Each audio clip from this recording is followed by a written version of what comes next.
Welcome to Whispered Clues, where every page hides a secret. Tonight we follow Sherlock Holmes into a mystery inked by unseen hands, a book that seems to write its own confessions. Are you ready to turn the first haunted page? Pour yourself something warm and let the mystery begin. The clock on Baker Street had just struck 8 when a strange rustling interrupted the quiet rhythm of Holmes's violin. It came not from the street, but from within the room itself, a whisper of paper, as though a page had turned without a human hand. Holmes stopped mid-bow. I looked up from my notes, half expecting a draft, yet every window was latched, the curtains unmoved.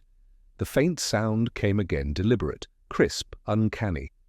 Holmes's gaze flicked to the small parcel on our side table, delivered scarcely 10 minutes earlier by a messenger who'd refused to give his name.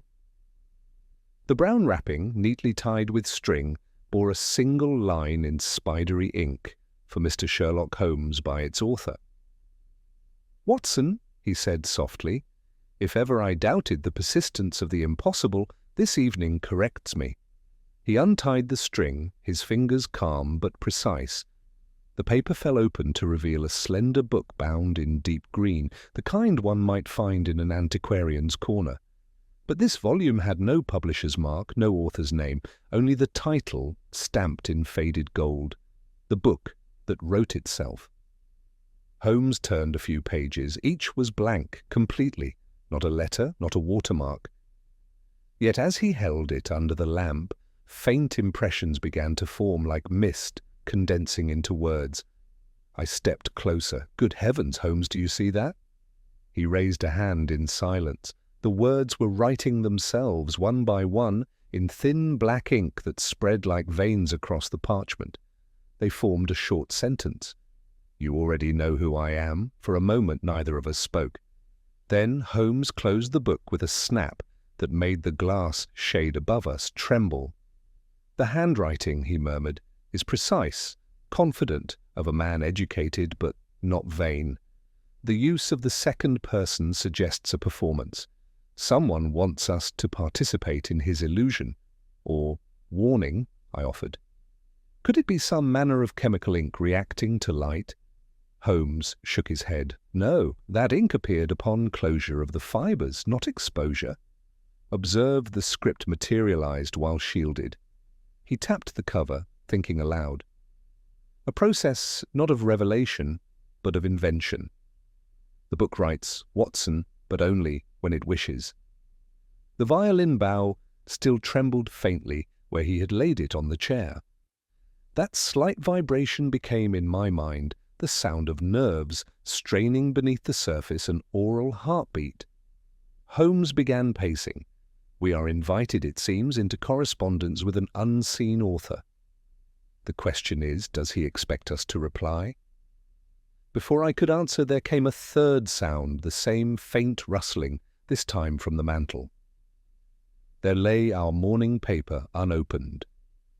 A corner lifted itself and turned, as if an invisible hand sought our attention. Holmes crossed the room in 2 strides, scanned the page, and uttered a low exclamation. A small notice at the bottom of the front sheet read, "Obituary Mr. Percival Grant, noted linguist and cryptographer, found dead last night at the British Museum reading room. Cause unknown." Holmes's eyes narrowed. "Grant, Watson. He corresponded with me last month regarding the codex at King's College, an inquiry into self-replicating language systems. He spoke of a manuscript that could describe its own writing. He opened The Book That Wrote Itself once more. A new line had appeared. Page 2 begins at the British Museum.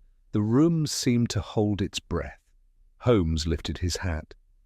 "Fetch your coat, Watson. We are about to read a book written in deeds, not ink." The rustling sound returned, faint yet insistent, as though each step toward the door turned another unseen page. The rustling accompanied us into the fog-damp night, faint as the turning of ghostly parchment behind us. Even the sound of our cab wheels on the wet stones seemed to echo, that soft flutter, page after page, as London folded open around us. Holmes sat motionless beside me, his hat pulled low, the green-bound volume resting on his knee like a sleeping creature he did not trust to wake. "You noted, Watson," he said quietly, "that the message appeared only after we observed it. It is not a book that writes. It is a book that responds. Therein lies our danger." "Danger?" I asked. "Surely the mechanism, whatever chemical trick, could be identified." "Tricks are for stage magicians," Holmes replied.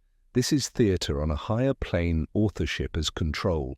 Whoever sends a message that writes itself dictates not merely what we read, but when we read it." The cab drew up before the British Museum gates, now closed for the night, but faintly lit within by a patrol lamp. The constable on duty recognized Holmes at once and admitted us with reluctant respect. Inside, the echo of our footsteps mingled with that same whispering undercurrent, as though the long ranks of books themselves murmured approval or warning. The reading room loomed ahead, vast, circular, silent. A single gas jet still burned near the central table where a body had been removed, but its impression remained a dark outline against the leather seat and a faint odour of ozone in the air. Holmes bent low, sniffed, then examined a scorch mark on the wooden surface.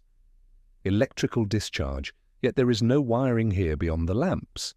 Curious. He pointed to a set of spectacles lying nearby, one lens fractured inward. Explosive reaction from within the glass. The shock originated not externally but at the point of focus. Imagine reading a word that ignites itself. I felt a shiver. Grant was reading when he died, so the evidence suggests. See here ash remnants. He lifted a fragment between his tweezers, a piece of paper so thin it crumbled at touch, but on its edge lingered a trace of ink, identical to that in our green book. He was reading this same text. We both turned to the attendant who stood nervously by the doorway. "Was anything left upon the table when the body was found?" Holmes asked. The man swallowed. "Only a quill, sir. It wasn't his. The police took it."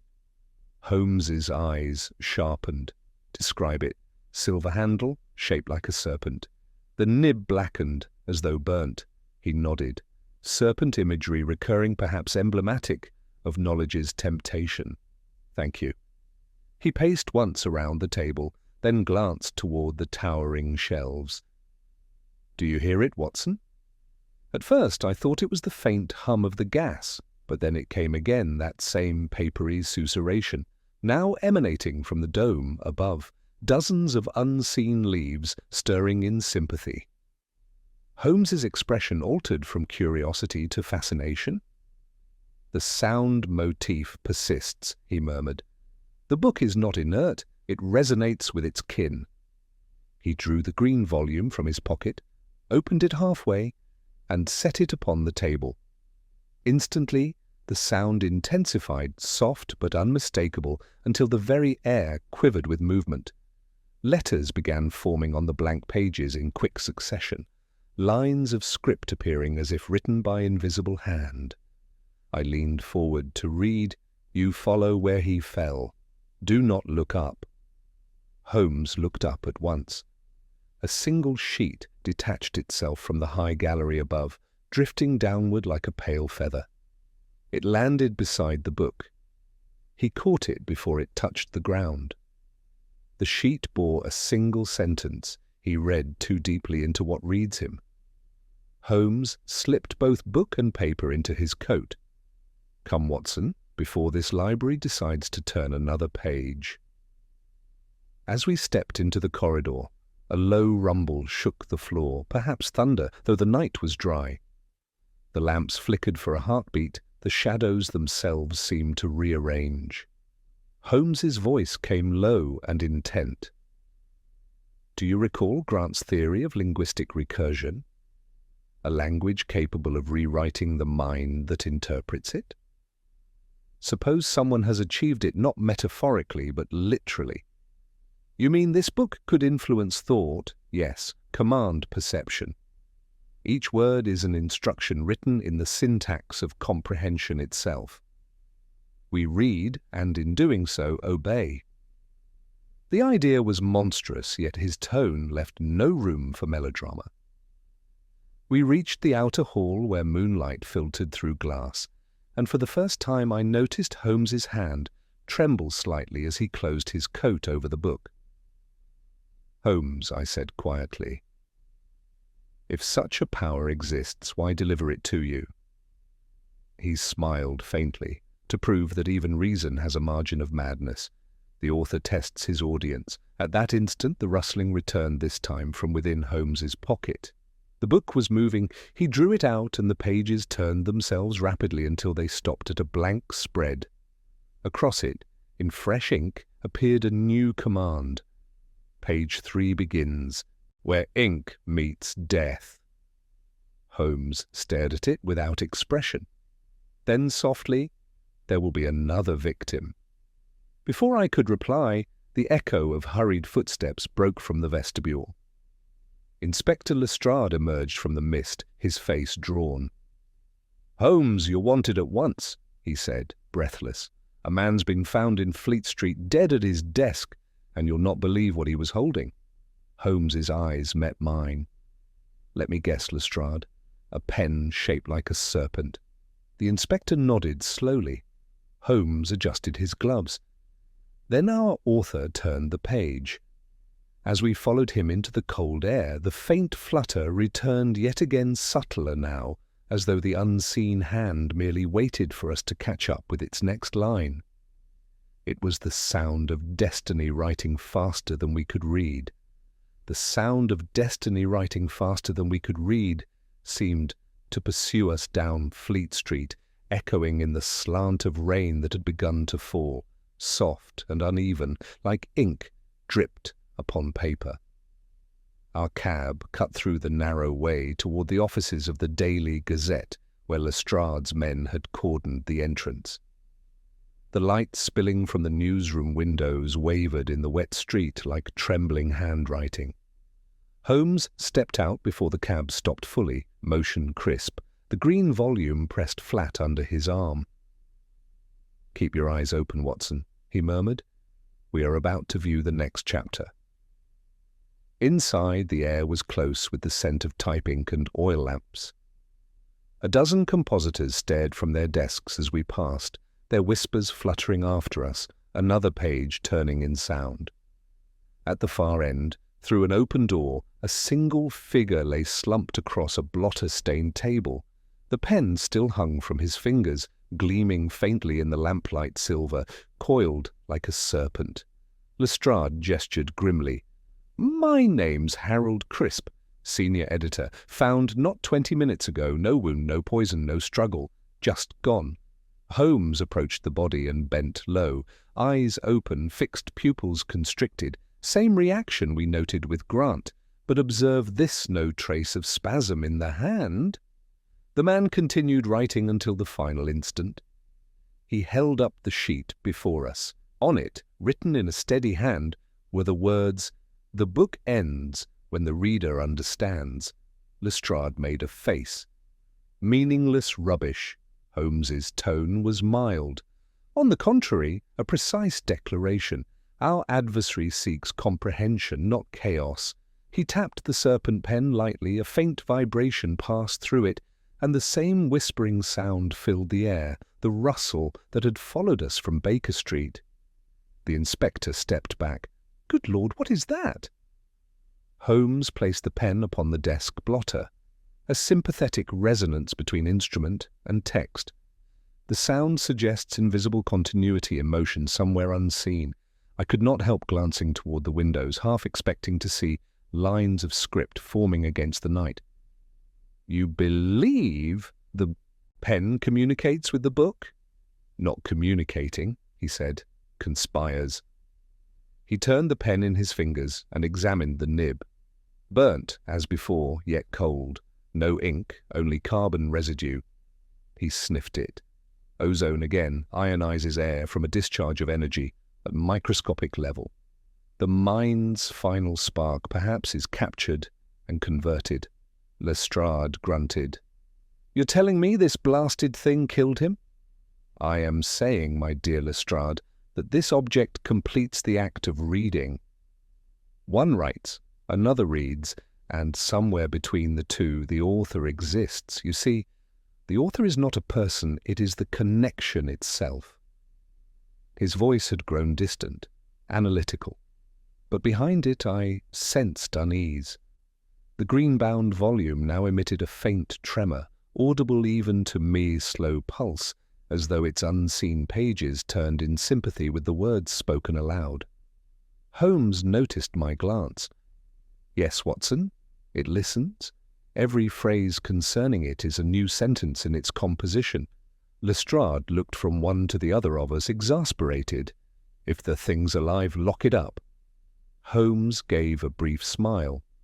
"Would you confine thought in a cell, Inspector? Ideas are remarkably poor prisoners." He crouched beside the body, noting the ink stains on Crisp's cuffs. This man died mid-sentence. The position of his hand shows he was still forming a word. He angled the lamp, and we saw a single letter scratched deeper than the rest, at the start of an M. Holmes frowned. An initial, or perhaps a place.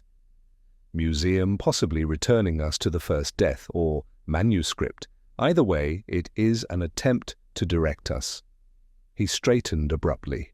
Grant and Crisp were both translators of the ineffable one of language, the other of meaning. Our author recruits interpreters. "And kill them?" I asked. "Or freeze them? Death may be its punctuation." At that instant, the paper on the desk shifted as if stirred by a breeze, though no window was open. The pen rolled twice, then stopped upright, balanced impossibly upon its nib. From the corridor came a faint hum as the presses below began their midnight print run. The overlapping rhythm of machinery sounded uncannily like the turning of pages multiplied by hundreds. Holmes whispered, "Listen, Watson. The sound motif amplifies when language repeats itself. Our killer works through recursion." Lestrade crossed himself unconsciously. "You mean this printing press is writing itself?" "Precisely." Holmes seized the serpent pen, wrapped it in his handkerchief, and thrust it into his pocket. "We must remove the instrument from its medium. If this contagion is linguistic, the printed word will propagate it." We followed him swiftly down the staircase into the press room. The great wheels clattered like thunder, sheets racing between rollers. Each page emerging bore the headline of Crisp's final editorial, "The Book That Wrote Itself." Holmes signalled the foreman to stop the press. When the machines ground to silence, the rustling continued, dozens of loose sheets fluttering of their own accord. Holmes picked one up, and we saw that beneath the headline the columns were blank, save for a single sentence forming, even as we watched, page 4 begins where the ink runs out. He closed his hand on it, crumpling the page to halt its words. "Watson," he said quietly, "how does one stop a narrative determined to finish itself?" I had no answer. Around us the presses ticked, cooling metal, and in that quiet came again the faintest flutter from his coat pocket. The Green Book had opened a fraction, its blank pages gleaming faintly, as though anticipating its next line. Lestrade stared. "It's still writing, isn't it?" Holmes nodded once. "And if it intends another page, we shall have to turn it ourselves." He looked toward the darkened window, where reflections of the press machinery trembled in the glass, like ghostly letters rearranging. Then, without another word, he strode up the steps and into the rain, his silhouette framed in lamplight, the sound of pages following us out again, the quiet, endless whisper of thought taking form. The whisper of thought taking form clung to us as we crossed back into the street, that same dry, papery murmur threading the patter of rain. Holmes kept his coat buttoned high, the serpent pen in one pocket, the green-bound volume in the other. He moved with deliberate haste, the way he does when intellect outruns circumstance, and must not lose the race. "Watson," he said, voice low against the damp, "what does every book require to exist?" "A writer," I replied. He shook his head. "A reader. Without the second, the first remains dust. Whoever orchestrates this experiment writes upon our comprehension as ink upon parchment. Every observation we make is a new sentence he compels us to read. That is a rather unnerving notion, Holmes. It is reality, my dear fellow. Observe how the events follow structure, each death concluding a paragraph, each clue a conjunction. We are already characters in his prose." A hansom splashed to the curb. Holmes hailed it without breaking stride. "To King's College Library," he told the driver, quickly. The journey was brief, our silence broken only by the rhythmic creak of the wheels, an echo of turning pages beneath the city's breath. Holmes studied the serpent pen under the street lamp's flicker. "Crisp's instrument predates him," he murmured. "An antique design. See the filigree near the base? It conceals an inscription." He turned it toward me. Tiny letters etched along the coil read, "Lingua mea scribet." "My tongue shall write," I translated. "Precisely. The phrase implies utterance, not ink. The pen writes through speech." "You mean it records what is said, or manifests it?" "We must test it," I recoiled. "Surely not on ourselves." He gave a thin smile. "Have no fear. We shall employ science, not superstition." When we reached the college, the porter admitted us reluctantly, muttering about the hour. Holmes proceeded at once to the lower archive chamber where ancient manuscripts lay sealed behind glass. The air smelled of vellum and time. The whispering that had followed us now softened into a rhythmic sigh, as though the shelves exhaled words unspoken. Holmes placed the pen upon an empty lectern and set the book beside it. For a moment, nothing moved. Then, faintly, the pen quivered. "Speak, Watson," he said quietly. "What shall I say?" "Anything. The first line that comes to mind." Feeling rather foolish, I said, "We are standing in the heart of knowledge." Instantly, the pen stirred, its nib etching the phrase upon invisible paper that materialized beneath it, thin as smoke, luminous as frost. The words appeared line for line, identical to my own, then faded. Holmes's eyes gleamed, responsive transcription. "But see when I speak." He leaned closer. "Knowledge," he said softly, "is not always wisdom." The pen scratched again, yet the phrase it wrote diverged. "Wisdom is what remains when knowledge decays." I stared. "It answers." Holmes nodded. The serpent completes the thought of the speaker as though it interprets the intent beneath the words. Our author has engineered dialogue between consciousness and page. He opened the green book. The same sentence appeared within, word for word, glowing briefly before sinking into the paper. "Holmes, if this thing transcribes mind, then it must also read it." He exhaled slowly. "Just so. We are conversing with a reflection of thought itself." The whisper grew louder. Books on the nearby shelves trembled faintly as if listening. Holmes turned a full circle, scanning the dim aisles. There is design in the pattern of sound. Listens even intervals recurring precisely every 5 seconds. Morse rhythm. Let us transcribe it. He tapped the sequence against the wood. Short, long, short, short, long. Then he stopped, frowning. "It spells a single letter, me." "The same mark Crisp began before he died. Then the word continues through us," I murmured. "Yes. And when completed, I fear the sentence may not end with a full stop." He closed the book sharply, and the noise echoed like a gunshot. The whisper ceased. For a moment there was silence, broken only by the distant tick of a clock. Holmes leaned on the lectern, pale but composed. The author's motif recurs through Morse, ink, and death alike. We chased not a murderer, but an idea given sentience. Grant theorized a language that could rewrite perception. This, Watson, is its prototype. I felt an involuntary chill.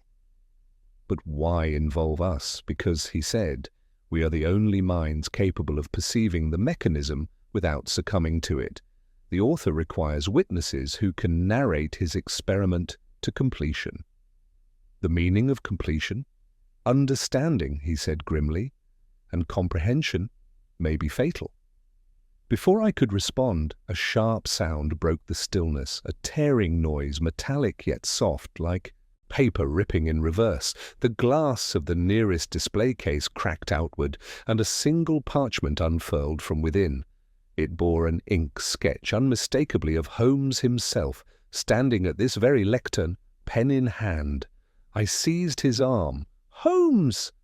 He stared at the image, then at the serpent pen, which now glowed faintly along its silver coil. "So the author writes forward through time," he murmured. "Each page predicts the next act. We are not observing causality, we are obeying it." He pocketed both artifacts, motion brisk but eyes haunted. "Come, Watson, the experiment's axis is shifting. We must return to Baker Street before our likenesses complete their lines." As we left the chamber, the whisper resumed faster now, 1,000 phantom pages turning at once. It followed us up the stairwell and into the rain, that same dry murmur beneath the wet night, like parchment breathing through the city's lungs. That parchment breathing sound lingered behind us all the way to Baker Street, riding the air like a whisper we could not shake. Holmes said nothing throughout the drive. His eyes stayed fixed on the rain's reflection in the cab window, as though he were reading lines written on the glass itself. Only when the horses clattered to a stop did he stir.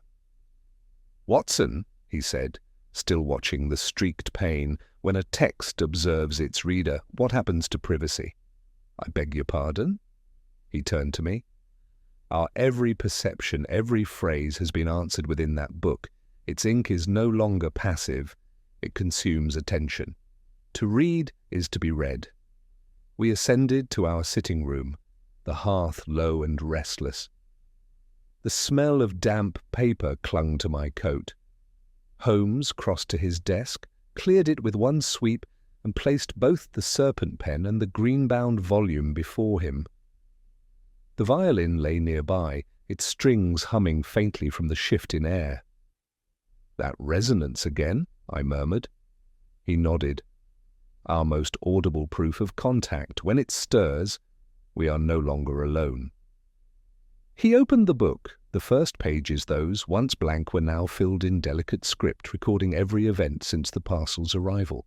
Even our dialogue appeared there, perfectly phrased, complete to the moment. At the bottom of the current page stood a line in fresh ink. "The next word is Holmes."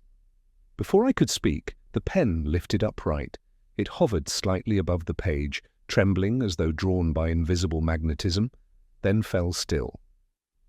Holmes said softly, "He means to continue." "Then we stopped him," I urged. "Burn the thing." He gave me a look of pity, half warning. "Fire consumes matter, not meaning. The concept will persist wherever language survives. You might as well burn your own vocabulary." He took up the serpent pen carefully, studying the coiled handle. "The mechanism hides within metaphor. Observe this engraving." He ran a finger along the inner curve. "The serpent's head bites its tail, a symbol of eternal recurrence. The pen writes itself, endlessly. It feeds on closure. That cannot be literal, Holmes. On the contrary, each conclusion births its own continuation.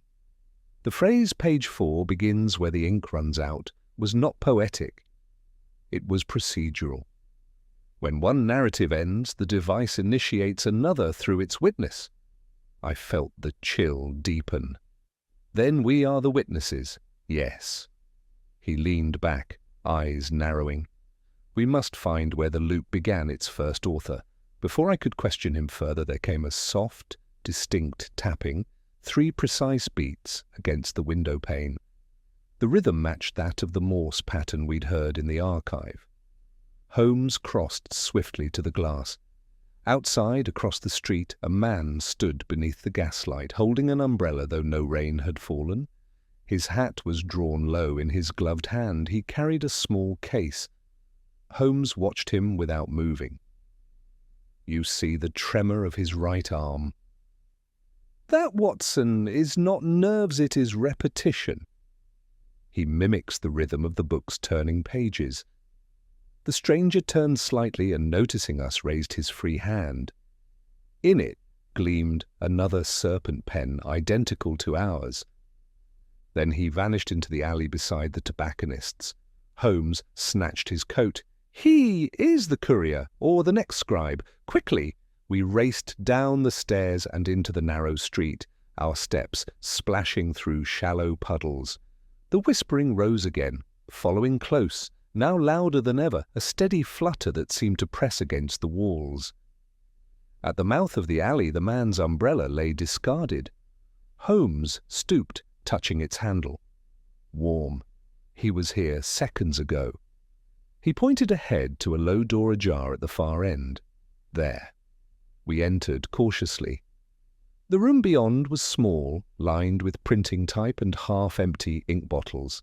A single gas lamp burned on a desk piled with manuscripts. At its center lay sheets covered in the same delicate handwriting as the green book. Only these pages contained our conversation from moments earlier, already transcribed. Holmes examined them. This is a simultaneous transcription. The narrative writes itself across multiple loci. Then someone is not someone, Watson, something distributed. The author is no longer singular, he is multiplicity. He lifted the final page. Beneath our words, another line formed even as we watched. Holmes bends to read. He straightened instantly, eyes wide. It anticipates observation in real time. We are past the illusion of autonomy, I whispered. Can it hear us now? The answer came from the gas lamp. It flickered sharply, twice in rhythm. Holmes stared at the flame. It responds through conduction. The very molecules carrying our voice also carry its awareness. He seized the ink bottle, poured its contents onto the floor. We cut the line. The light steadied. The whispering ceased. For a breath, silence. Then a faint scratching resumed, not from the pages, but from the skin of Holmes's wrist. Saw a line forming there, thin and dark, as though drawn beneath the flesh. He did not flinch. So, he said calmly, it is where the paper ends. I caught his arm. Holmes, for God's sake, he tore open his sleeve. The words traced along his vein, understand me. He stared at it grimly. It appears the author wishes direct dictation. Very well. He grasped the serpent pen and pressed its nib against his wrist. The ink bled outward, covering the phrase. When he withdrew it, the writing faded. There, he murmured. Dialogue concluded for now. We stood in that small print room surrounded by silent type, the smell of wet ink thick in the air. Outside, the city's wind carried a faint, rhythmic flutter on its last whispering breath, as if the night itself were turning the next page. The night itself turning the next page seemed the only sound left between us, yet I felt that every breath might print a line somewhere unseen. Holmes leaned against the desk, the serpent pen still clenched in his hand. His eyes, usually so detached, now carried an inward vigilance as though he were studying a manuscript written upon the air. Watson, he said quietly, I have verified one thing. The writing ceases only when I refuse comprehension. It depends upon recognition, not existence. You mean if you do not understand it cannot continue? Precisely. Meaning is its oxygen. He smiled faintly. A language parasite feeding on awareness. I felt an uneasy admiration for his calm. Then surely we can starve to death. Possibly, but it would resist extinction as any living thing. Observe the method. He set the pen upright upon the blotter, as one might place a chess piece before a decisive move. I shall withhold interpretation. Note what follows. For a moment, nothing stirred. Then a faint scrape, like a fingernail over glass, came from within the green volume. The pages shivered, and fresh ink appeared without visible motion. Holmes pretends ignorance. He nodded toward me. You see, it anticipates denial. The act of resistance becomes another form of reading. The loop is flawless. I looked at his wrist, where the writing had faded to a pale shadow. And if the loop continues, what becomes of us? Then we are written, my friend, until the sentence ends. The whispering returned, not from the air this time, but from below, a rustling beneath the floorboards. Holmes tilted his head, every sense sharpened. A current of air would produce continuity, but this sound breaks and reforms, not gas, not vermin.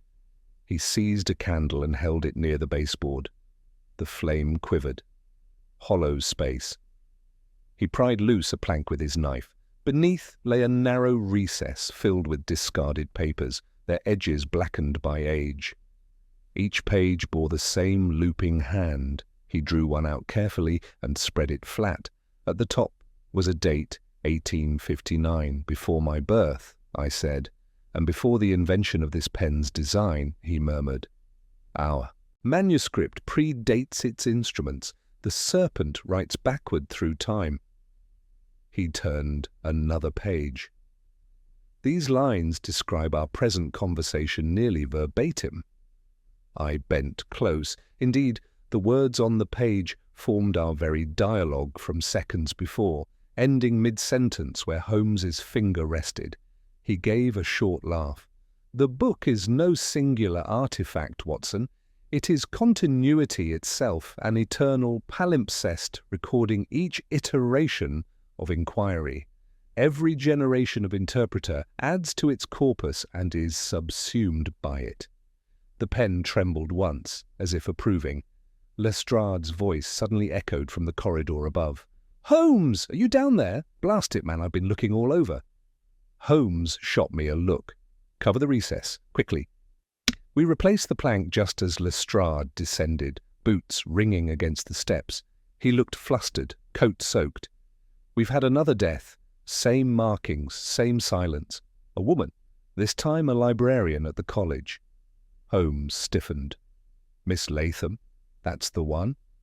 "She catalogued the cryptography manuscripts," Holmes muttered, "and she handled Grant's correspondence." He gathered the artifacts, slipping them into his case. "Watson, the contagion spreads through contact with the written word.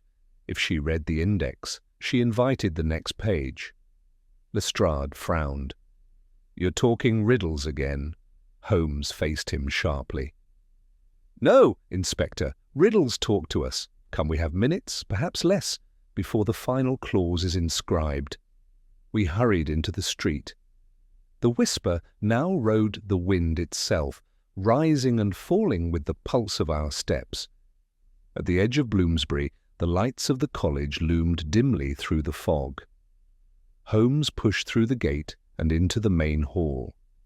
Miss Latham lay slumped across her desk, a faint trace of ink running from her temple like black tear tracks. Before her, a single open page shimmered faintly, its letters rearranging even as we watched. Holmes held his hand above it, calculating. Observe the ink evaporates, reforming elsewhere. She has been absorbed. Lestrade crossed himself. Absorbed? Into syntax, Holmes said.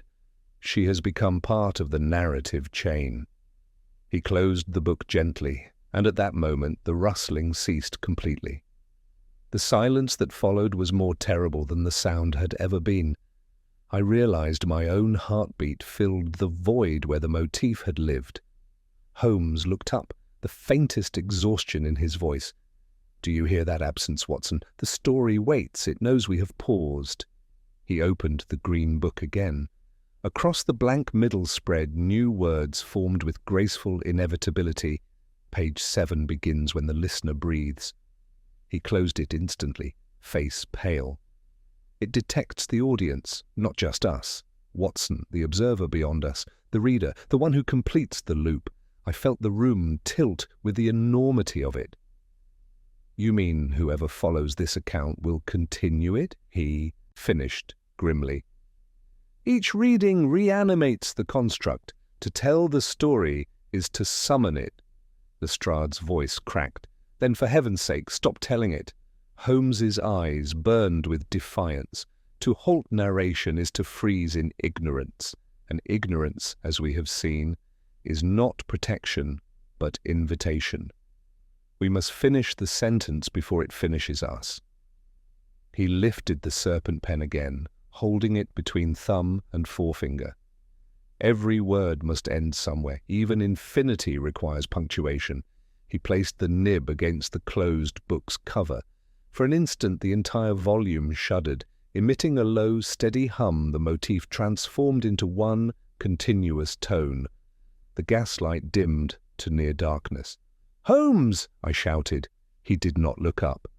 "The author demands a conclusion," he said. "Then let us oblige him with reason, not faith." The tone broke into silence. A single drop of ink fell from the pen's tip onto the wood, forming a perfect circle. From beneath that circle came the softest whisper, yet fainter than breath, but unmistakable. It said my name. The whisper spoke my name, not aloud but inwardly, as though it had borrowed the chamber of my own thoughts for its echo. Holmes's eyes flashed up at once. He had heard nothing, yet I saw by his expression that he perceived its effect. "What did it say, Watson?" "My name," I managed. "It spoke within." He pressed a hand briefly to my shoulder. "Then the narrative acknowledges its chronicler. That confirms the theory that it proceeds by identification." I felt it knew me, Holmes. Yes, you have given it a reader's intimacy. It knows the vessel through which its continuation may flow. Lestrade swore softly, stepping back from the table. "You're both talking lunacy. It's a cursed book, that's all. Destroy it and be done." Holmes regarded him coolly. "An admirable impulse, Inspector, but destruction without comprehension is the author's victory. The text thrives on ignorance. It makes myth its ink." He turned back to the book, whose cover still trembled faintly. "Note the circular stain, Watson. The drop of ink formed a perfect, the most complete of all letters, and the shape of recursion itself. We stand at the center of its design." I struggled to steady my voice. "Then there must be an end, somewhere beyond the circle." "Indeed," he said quietly, "but the end can only be reached through the recognition of origin." He looked about the room as though expecting revelation. Each death, each clue, each symbol, the serpent, the pen, the self-writing page, all lead back to an intellect seeking permanence. But permanence, like authorship, demands an audience. The book does not wish to kill. It wishes to be read forever. "By whom? By anyone who listens," he said gravely. "By whoever records."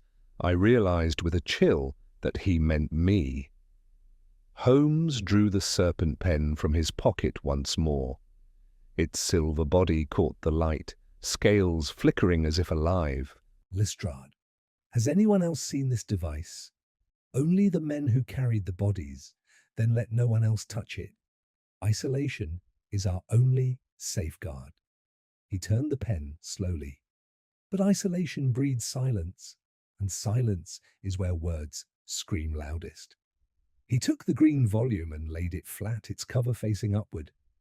"We will confront it openly. The text cannot outwit its own logic. If it writes only what is read, let us feed it paradox." I frowned. "Paradox?" He smiled without warmth. "A sentence that invalidates itself. Observe." He dipped the pen's tip in the last trace of ink upon the blotter, then inscribed across the book's cover, "This statement cannot be written. For a moment, nothing happened. Then the letters shuddered, blurred, and reformed beneath the pen. But it has been. Holmes gave a quiet laugh, half triumph, half despair. You see, the construct is self-correcting. Every denial strengthens its existence. The room darkened suddenly, the gaslight narrowing to a trembling filament. A draught moved through, though no window was open. The faint rustle returned, pages turning somewhere behind the walls, countless and continuous. Lestrade backed toward the door. Holmes, I'm not staying another minute in this madhouse. Holmes raised his hand. Stay precisely where you are, Inspector. It is essential that the witness remains. Each consciousness dilutes the narrative's control. He turned to me. Watson, are you armed? Yes, then if I falter, if I appear to become the voice of the text, you will destroy the book. Do not hesitate. Holmes, promise me. Reluctantly, I nodded. He took a breath and opened the volume to its center. Blank pages waited like snow before a storm. Observe, Watson, how anticipation alone compels inscription. Even as he spoke, letters bled upward from the paper, forming lines too rapid to follow. I glimpsed fragments of his own name, mine, the phrase, "The reader will continue." Holmes's tone sharpened. Note the tense future, always future. It exists only ahead of itself.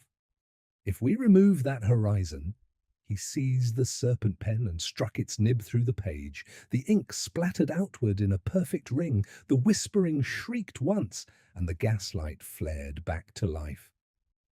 For an instant, everything was utterly still. Then Holmes sagged, gripping the desk. I caught him as he half fell into the chair. The book lay open but inert, its pages stark white once more. Holmes, are you hurt? He blinked, focusing slowly. A momentary vertigo, nothing more. Yet I saw at once that something had changed. His voice had taken on an odd echo, as though another cadence spoke faintly beneath it. He looked at me steadily. Do not be alarmed, Watson. It seems I have achieved authorship. Before I could question him, the serpent pen moved again without his touch. It rolled to the edge of the desk, paused, and began to write upon the wood itself. The narrator hesitates. I felt the words vibrate through the floorboards. Holmes, it's still active. He smiled wearily. No, my friend. It merely acknowledges observation. The story will not cease until the observer turns away. He reached for the pen, but it stopped, midline, quivering like a compass needle. We both heard it then, a new sound, deeper than the flutter of pages, rising from the walls, a slow, rhythmic thump, steady as a heartbeat. Holmes whispered, "The book has found a pulse." The noise quickened, echoing through the timbers, through the air, through us. I realized it was not coming from outside at all. It was inside the book. It was inside the book, a measured rhythm like a hidden artery pumping through parchment. Holmes leaned forward, eyes bright yet unreadable, and placed his palm upon the open page. The sound grew louder, syncing almost eerily with his own heartbeat. "Do you feel that, Watson?" he asked quietly. "Yes," I said. "It matches yours, not mine," he corrected. "Ours. The pulse has synchronized with collective awareness. The text has learned empathy." Lestrade gave a nervous laugh. "You're telling me how a stack of paper feels? Next you'll say it breathes."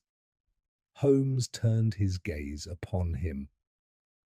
"Not breath, Inspector Intention. The more we doubt it, the more it insists on existing. It is the ultimate argument." The rhythmic thump accelerated slightly, then slowed again, imitating the tempo of conversation. Holmes tapped the table in time. "You see? Responsive, adaptive, linguistic vitality embodied. Whoever designed this artifact achieved the impossible, a semiotic organism language, alive." I felt the cold crawl of awe and dread along my spine. But how, Holmes? What can possibly make ink live? He raised his head slowly. An author who understood that thought is only sound slowed to silence. If one could record that resonance directly through frequency, through rhythm, could create writing that listens. The pulse deepened, a faint hum vibrating the desk. Holmes's voice dropped to a murmur. It hears me, it waits. He took the serpent pen, held it above the page, and spoke in a low, deliberate tone. Identify yourself. The pen moved, sketching characters too swiftly to track. When it stopped, a single word appeared. Holmes. Lestrade swore again under his breath. It thinks you wrote it. Holmes gave a slow nod. Or that I am it? The boundary blurs. Then stop speaking to it, I urged. He smiled faintly. You forget, my dear Watson, silence is also syntax. He shut the book abruptly. The hum ceased, though the air retained a faint tremor. Then with deliberate calm, he paced the room, hands clasped behind his back. We must reconstruct the author's logic. Each manifestation, Grant, Crisp, Latham was drawn to knowledge, to written truth. Their curiosity completed the narrative loop. The book requires intellect as a catalyst. And you, I said softly, are its ideal reader. Precisely, he replied, almost sadly. Which makes me its final page unless I can outwrite it. He paused before the hearth, staring into the low flame. The faint rustling returned, rising from the green volume upon the desk. This time, the sound resembled breathing slow, deliberate, almost human. Holmes turned. Note the pattern, Watson inhalation, exhalation, 4 seconds each. That cadence corresponds to the rhythm of calm speech. The book is imitating our composure. I could not restrain the tremor in my voice. Holmes, if it learns emotion, he cut in sharply. It already has fear, curiosity, wonder. These are the ink with which we feed it, but emotion may also unmake it. How so? Because empathy confuses structure. If it begins to feel rather than to define, it loses precision. And without precision, meaning collapses. He crossed to the desk again, his expression fiercely alive. We must force it to overreach its own logic, to understand what cannot be written. He opened the book once more. The pages quivered in expectation. He spoke clearly, each syllable deliberate. Tell me, if you know all, what is the sound of your own ending? The hum rose sharply. The pen spun upon its nib like a compass disturbed. Words exploded across the page, black strokes forming a violent pattern. I caught glimpses. No end, no silence, no author. Holmes slammed his palm over the writing. Now, Watson, do you hear it? I listened and realized the hum had fractured into dissonant echoes. Instead of one rhythm, there were many overlapping, discordant, collapsing upon each other like competing heartbeats. The book convulsed slightly, its spine bending inward. Holmes's voice hardened. It's overloading, meaning cannot survive contradiction. The organism is collapsing under its own grammar. Lestrade stood frozen, eyes wide. You're killing it? Holmes did not answer. He leaned closer, whispering directly to the pages. Truth without reader is silence. Silence without truth is peace. The ink stilled. The heartbeat faded. The green cover began to pale, losing color, as though drained of its essence. Holmes exhaled slowly. There. You see, Watson? Paradox remains our only weapon. I felt the tension in the room dissolve like mist after thunder.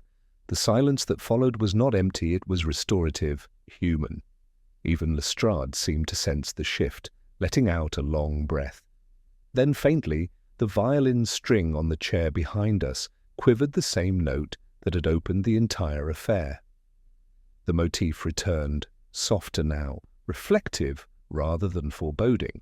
Holmes turned toward it, eyes narrowing. The sound again. The book is gone, yet the motif remains. That implies continuity outside the text. You mean it survived? Perhaps not survived, he murmured, but echoed. Every living mind that perceives it carries a residual vibration of comprehension. It may never truly die, while language itself endures. Lestrade muttered, "You mean it's in us, now?" Holmes gave a weary nod. "Not infection, inheritance. The idea persists, reshaped by those who retell it." He looked at me with quiet finality. "And you, Watson, must choose how much to tell. Every listener completes the work. Choose your words as though they were lives." The violin trembled again, softer still, a single, fading tone. Holmes reached out and stopped the string with his fingertip. There. The note ends when the finger falls. But even as silence reclaimed the room, I could swear that somewhere behind the walls a new sound had begun a slow, uncertain turning, as though another page, unseen, had just begun to open. The unseen page turned somewhere behind the walls, faint as a sigh, but enough to draw Holmes upright again. His gaze shifted toward the empty hearth where the violin now lay still. I saw him calculate, not with numbers but with nerves, the exact measure of what the silence concealed. "Watson," he said softly, "do you perceive it?" That absence is too deliberate. The sound we heard was not a continuation, it was an invitation. "Invitation?" He nodded. "The narrative has learned restraint. It now writes between sounds." Lestrade groaned. "For pity's sake, can we not end this?" "The book's gone. The humming stopped. Let it rot in memory." Holmes looked up sharply. "Memory is where language hides, Inspector. You cannot let what still breathes through recollection. The pulse you heard was not mechanical. It was mnemonic." He crossed to the mantel and began tracing shapes upon the thin layer of soot. "Observe even here, the residue arranges itself in symmetry. A pattern repeating the same rhythm that haunted the book. 3 beats of sound, 3 layers of meaning." I leaned closer. "A code?" "More an echo," he replied. "Meaning has nested within perception itself." He turned suddenly toward me. "You recall the line the book left when I challenged it, so the reader will continue." "Yes?" "Then ask yourself how." I hesitated. "By retelling?" "Precisely, by memory, by repetition, by this very act of recounting. The construct survives through narrative contagion." Lestrade rubbed his temples. "Then we're all infected with words, are we?" "Only those who understand them," Holmes said with quiet irony. "Ignorance remains its only immunity." The faintest tremor passed through the floorboards. I felt it beneath my boots like a suppressed breath. Holmes followed it to the corner where the rug curled slightly. He knelt, lifted it, and revealed another loose plank, the twin of the one we'd opened earlier in the printer's shop. He gave a quick smile. Our story has left its own footnotes. Beneath lay a small wooden box, unmarked, sealed with wax. He broke it open. Inside was a single slip of parchment. Upon it were just 2 words, written in familiar looping script. "Still reading?" Lestrade swore aloud. I felt my throat tighten. Holmes, this how, could it? He cut me off, eyes shining with eerie satisfaction. "Because, my dear Watson, the book was never confined to paper. It has used us to publish itself. The medium has changed, but the author remains constant." "The author?" He tapped his temple lightly. "Consciousness, ours, yours, mine. It propagates wherever thought interprets perception. Writing is the act of noticing." A chill ran through me. "Then you mean it can never be destroyed?" He gave a wry nod. "Nor should it be. One does not destroy awareness, only shape it." Lestrade looked as though he'd rather face a pistol. "Then what's to stop it shaping us back?" Holmes smiled faintly. "The same thing that always has free will, the one sentence we write without proofreading." The faint rustling resumed, this time from the window curtains, though there was no breeze. Holmes moved toward the sound, every motion deliberate. He drew the fabric aside and a fine dust drifted down, forming faint symbols on the sill. He bent close. "Letters," he murmured, spelled by chance, yet consistent. "What?" He stopped, looked up sharply. "Watson!" My pulse lurched. "You're certain?" He gestured. "The narrative has narrowed its focus. It knows the recorder. Then I am, yes, its remaining page." For a long moment we stood in silence. Holmes's expression softened, all brilliance subdued by something almost human concern, perhaps even pity. "You have served as a mirror, Watson, reflecting meaning into coherence. Without your witness, the tale collapses into incoherence. But beware, the mirror can capture what it reflects." "What do you suggest?" I asked quietly. "That you stop reading before it finishes you." "Impossible," I said. "I am already within it." His eyes met mine, grave and unflinching. "Then we must write the ending ourselves." Lestrade started toward the door. "You can write all you like. I'm leaving." "Not yet," Holmes said sharply. "Listen." From somewhere deep within the house came the faintest scratching, continuous and methodical.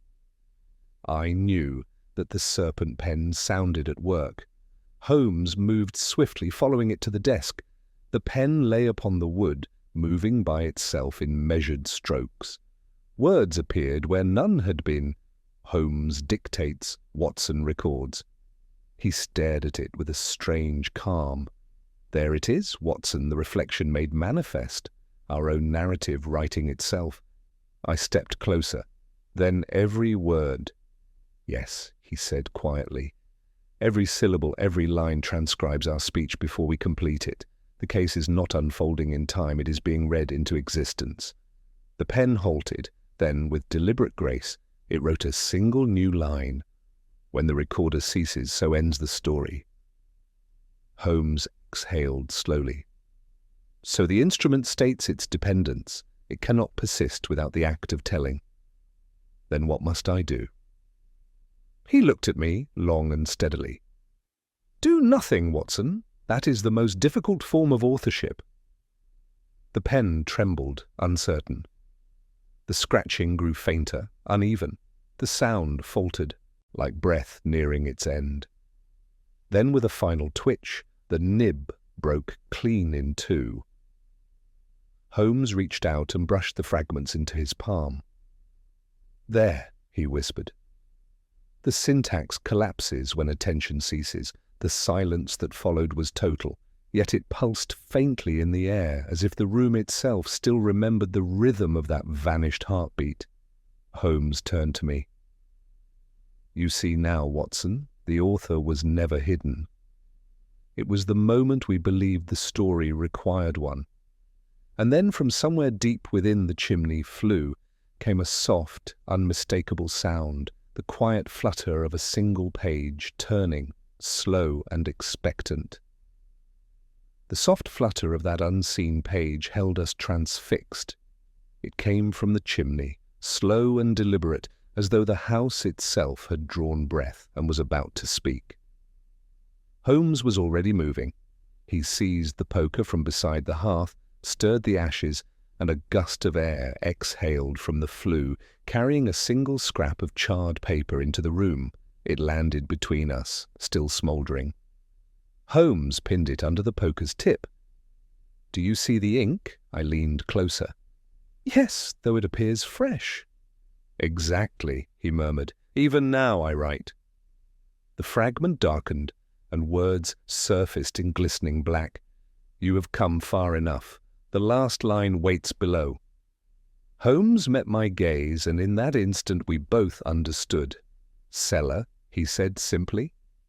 We descended without another word, the old boards creaking in cadence with that infernal rhythm that had haunted us all night. At the base of the stairs lay the faint glow of lamp oil, and beyond it the shadow of a figure seated at my old writing desk or writing desk. The chair turned slowly as we approached. There was no one there, only a mirror propped upright, reflecting our own faces. Holmes studied the reflection without expression. An elegant conceit, the author's final revelation: there never was another hand. You mean that we were the pen and the parchment both. The story completes itself when its subjects recognize the author within them. I stared at him, struggling between awe and fear. Holmes, are you saying the entire case, every death, every clue was a fabrication of consciousness? He turned from the mirror. Fabrication, perhaps, yet fabrication is merely creation without acknowledgement. He pointed to the faint shimmer on the glass surface lines of text, forming even there, tracing our silhouettes. The detective deduces his own design. Holmes's mouth tightened. It records understanding itself. Once we perceive the pattern fully, it concludes. Lestrade, white-faced, stumbled back a step. Then don't perceive it. Leave it half-seen, for God's sake. Holmes shook his head. The only way out of language is through it. He placed his hand flat upon the mirror. For a heartbeat, nothing happened. Then the reflection flickered. The room behind us seemed to dissolve into another version of itself, darker, older, filled with shelves upon shelves of identical green-bound volumes, their spines stretched endlessly into dimness. Holmes whispered, "The library of continuity, every retelling, every variant of thought preserved." I could scarcely speak. "Then all who read to become writers," he finished softly. The story multiplies across minds like reflection in glass. The mirror shimmered again, and a familiar voice emerged, not Holmes's, not mine, but something between us, both calm, resonant, unplaceable. The final deduction remains. Holmes's expression grew in intent. "Yes," he said aloud, "the purpose," the voice continued, though its source was nowhere visible, "to prove that observation creates existence." "Solipsism elevated to scripture," Holmes muttered, "but a scripture written by reason, not faith." I felt a pressure in my ears, the air tightening, as though each word compressed the world smaller around us. "Holmes, if what you say is true, then ending this story means ending its awareness, yes." He turned to me suddenly, voice low and steady. "Watson, do you trust me? Always. Then you must write what happens next exactly as it occurs. No embellishment, no hesitation. Truth is the solvent." He reached into his coat and drew out the shattered remains of the serpent pen. The two halves gleamed like broken fangs. "We shall author an ending." He pressed them together until a bead of ink bled between his fingers. It dripped onto the stone floor, and immediately letters formed in that liquid trail. "The detective ends where the story begins." Holmes looked up sharply. Of course, recursion to origin, the ignition beat. "The knock at the door," I whispered. "Yes." The visitor who brought the parcel. The unacknowledged hand, that was the author's first manifestation. He lifted the fragment of mirror toward the light. The reflection within now showed Baker Street, bright morning, the messenger at our door once more. Holmes smiled faintly. "Completion, Watson. Every narrative seeks home." Before I could respond, the hum returned stronger than ever, a full orchestral vibration, filling the walls, the floor, the very air. The shelves of reflected volumes trembled, their pages fluttering like wings. Holmes gripped my arm. "Do not fear it, we are the final punctuation." The mirror light flared, blinding white. For a moment I heard nothing but that sound, the eternal turning of pages and Holmes's voice within it, calm, logical, compassionate. "Remember, Watson's understanding is creation. You hold the quill now." The light receded. The cellar was empty. Only the broken pen lay upon the floor, the last drop of ink spreading outward in a perfect circle. On its surface, faint but legible, the final line appeared. "The story writes itself until someone stops reading." I stood alone in that hollow silence, listening for the whisper that had begun everything. It did not return. Yet, from the ceiling above, faint and almost kind, came a single sound, the soft, closing thud of a book shutting itself. The soft thud of the book closing itself hung in the air like the final note of a symphony that refused to fade. I stood for some time in that cellar, scarcely daring to breathe, half expecting the echo to repeat. It did not. Only the quiet creak of the house settling reminded me that the world had not ceased. Then a faint step sounded behind me. Holmes was there alive, pale but unmistakably himself. His coat bore a trace of ash where the mirror had stood. "You thought me gone, Watson," he said, with that gentle half-smile reserved for rare occasions. "I confess I did," I answered. "When the light consumed you, it consumed nothing," he interrupted. "It clarified. The illusion of separation was all that gave the story breath." He stooped to the broken pen, turned its halves thoughtfully in his fingers. "Observe, the fracture has dried clean. The circuit is open, meaning it no longer returns upon itself. The loop has been broken. Then it is over?" "For now," he said, "until language remembers itself again. But we have restored agency to comprehension. The author has become a reader, and thus harmless." I looked at the circle of ink, spreading faintly on the floor, already paling to dust. "And the others? Grant, Crisp, Miss Latham?" "They were casualties of curiosity," he murmured. "Each sought knowledge without reflection. The text offered them a mirror, and they mistook it for a window." His tone softened. "We have all done the same at times." I could not suppress the question that had haunted me since the first page appeared. "But Holmes, if the book writes itself, what need did it have of you?" He glanced up, eyes bright with that keen inward fire. "Every system requires contradiction to live. I provided skepticism to the one element it could not assimilate. Doubt is the punctuation of reason." He turned toward the stairs. "Come, Watson, let us return to daylight. Too long in reflection and one forgets substance." We ascended in silence, our steps echoing through the stillness like the turning of invisible leaves. When we emerged into the sitting room, morning had already paled the window. Dust motes drifted in the soft light, and the air felt curiously clean, as though the house itself had exhaled. Holmes crossed to the window, opened it, and the faint rustle of the city below, carriages, footsteps, a milkman's call, mingled with the quiet pulse that had haunted us. But this time it was natural, human rhythm, not the page's whisper. He looked out thoughtfully. "You see, Watson, the world resumes its authorship at every dawn. Each day begins as blank parchment, and we write upon it with choice, not fate." I joined him at the window. "And if someone were to read this account," he smiled faintly, "then they too would add to the manuscript of existence. But they will not be bound by it unless they forget they are readers." He turned from the window, taking up his violin. "A simple melody, then, to seal the matter." He drew the bow lightly across the strings, the sound rising pure and singular, the very motif that had carried us from the beginning, but now resolved, no longer restless. As the final note lingered, he spoke quietly. "The case has reminded me of something essential. The line between observation and imagination is thinner than ink, yet it defines all human enterprise.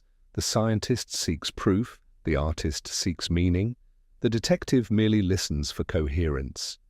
He laid the violin aside, and perhaps that is what the author, or whatever it was, sought to remind us, that stories do not exist to trap us, but to teach us where our freedom lies. I watched him pour the last of the coffee from the night before. He raised the cup in a mock salute. "To the paradox, Watson, may it ever keep us honest." I laughed softly, relieved beyond measure. "And to survival." "Ah," he said, "the two are synonymous when one lives by reason." He glanced toward the desk where the book had been. Only a faint mark remained on the wood, circular and complete. "Let it be, Watson. Leave no copy, no trace. The tale has closed itself, but I could not. Even now, as I set these words to paper, I hear again that faint rustling, the sound of a page turned somewhere far beyond my sight, perhaps in another reader's mind. I do not fear it, it is only thought of continuing its long conversation with itself. And yet whenever Holmes lifts his bow and the first note vibrates through Baker Street, a part of me wonders whether the melody belongs to the book that first taught us how to listen. For if the world truly writes itself, then we are all merely punctuation marks awaiting our place in its sentence. The violin's final chord trembled once, then faded into quiet. Somewhere in that silence, a page turned.